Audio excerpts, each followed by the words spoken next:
How's it going, guys? Indiana John here, and today I'm gonna do probably a pretty short video on engraving a stamp for leatherwork on the pantograph, or engraving the stamp on the pantograph, and then I'll hopefully be using it for sheaths, putting my logo on sheaths. Yeah, I think that's pretty much all I need to do for an intro. So I guess I'll cut to a quick little video of engraving. Actually, I'll show you guys the setup on the pantograph first. Yeah, we'll go check that out. Alrighty, so here it is. This is a mirror of my logo. And then the pantograph is currently set up at a 4 to 1. There's a 4, and then there's the other 4 right there. And that's about 4 inches wide, and so it's going to be like around an inch. And I'm using an 1/8 inch diameter shank. Carbide ball nose cutter, and then yeah, I'm gonna do a groove, and it'll be a mirror of my logo, and then yeah, and then I'll like use that big arbor press. Probably don't need to use this guy. I might even be able to use that little guy if you can even see him. But yeah, I'll use it with a press to mush onto sheaths, and then hopefully, if it works out, the logo portion that is a groove here will be a raised, round, embossed looking logo. So here we go. I gotta line up my table so this guy goes right in the center of my thing there, and then it's not super critical that it's like dead centered, because I'll just grind the perimeter off. It is important that you take cranks off of pantograph tables and lock your table when you're engraving. Yeah, that's pretty much all the setup. So let's do a video.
Alright, so that's roughly what it looks like. See, yeah, boink. I'm gonna try using the big old 3.5. Got a chunk of mild, cleaned it up, and I'm just gonna use some like 7 or 8 ounce veg tan.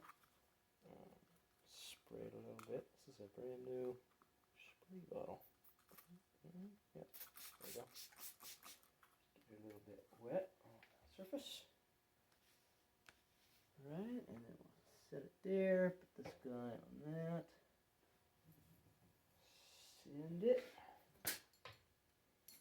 Just give it a good good amount of force. Oh, that is pretty cool. Man, that's so cool. Wow. Man, that turned out much better than I thought it would. So I'm still on the fence about whether or not to leave it like a circle or if I should go to the grinder and grind each of those 4 sides right up close to that groove. I would not grind all the way to the groove, but I would, if I were going to do that, I'd grind pretty close. So I don't know. I mean, obviously my chamfer is like freehand, so it's on this guy. It didn't, you know, on the top you have some weird stuff going on. I think I should have spent more time getting this guy centered. So you know what? Even though it's wicked cool, I think I'm gonna take this to the surface grinder, get it flat, and then engrave it again, and then put it on the big lathe and put a chamfer on it, or round the corner over with a file, buff it all up, and try it again. Let's do that. So I was thinking, and doing all of that jazz would be a lot of work, and it would kind of, I don't know. This is like the first one, and I kind of want to keep the first one. So I'm either gonna make another one, or if this works good,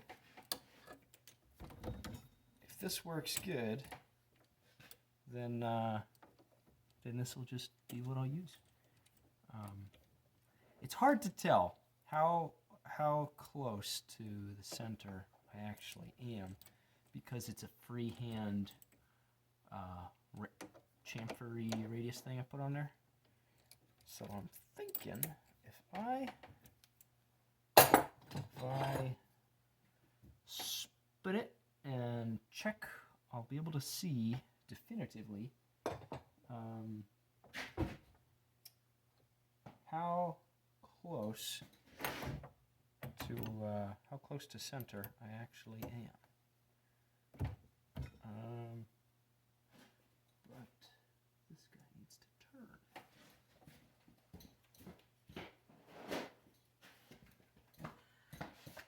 So I don't have a... That wouldn't even be how I want to do it anyways. Yeah, it's good enough. No. Close. 7/8 would make more sense than that.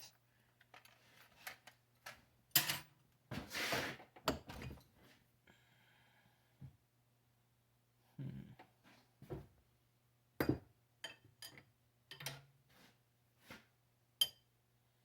Boy, that's a little funny.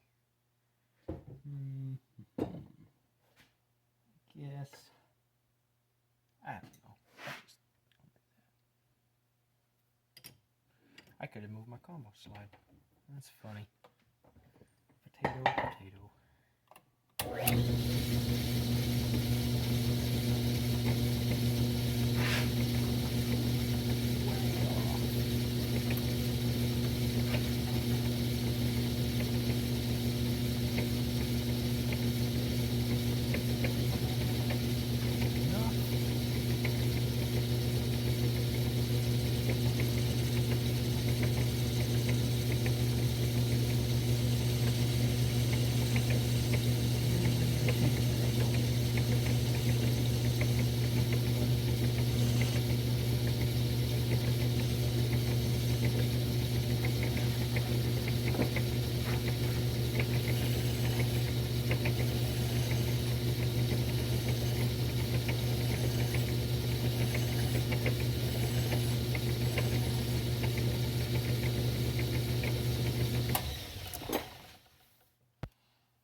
so close.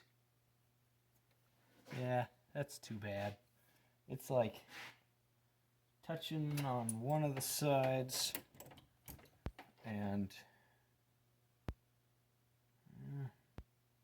I don't know, guys. It's very close. Darn.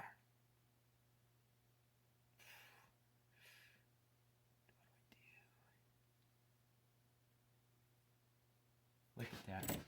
Look at that sucker. One side is touching. The other side has just, oops, where is the camera? There it is. Just a teeny little bit of flat. Anyways, not good enough. So I think I'm going to change my direction again. Am I? Let me see how this looks on a piece of leather. Let's do that. Okay. Another piece of leather. And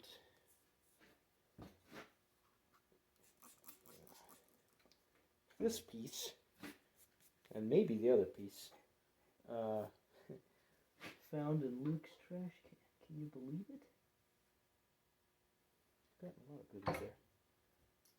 I have such a hard time throwing away potentially useful scraps. I should get better about that. However, scrap has been so handy all the time.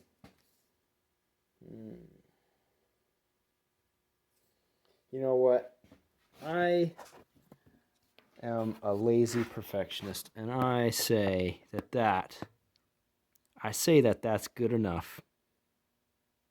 Yeah, and it's way like that, because the back, that's just a bandsaw cut. So I'll chuck it up and put a nice round over on that end, and then it will be good to go. So that's that guy.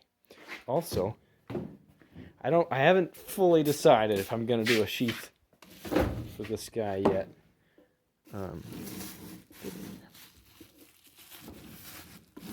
Anyways, but this guy, I'd like to do a sheath for this. This is like one of the best pieces I've done yet. There we go. AB-L, Old Tech number 7. Carbon fiber inlays, carbon fiber spacers, grade 5. Tie. And yeah, it is super fun, super neutral, super sweet. Probably do a sheath for it, but I don't know. Anyways, that's all. Thanks for joining. Catch you in the next one.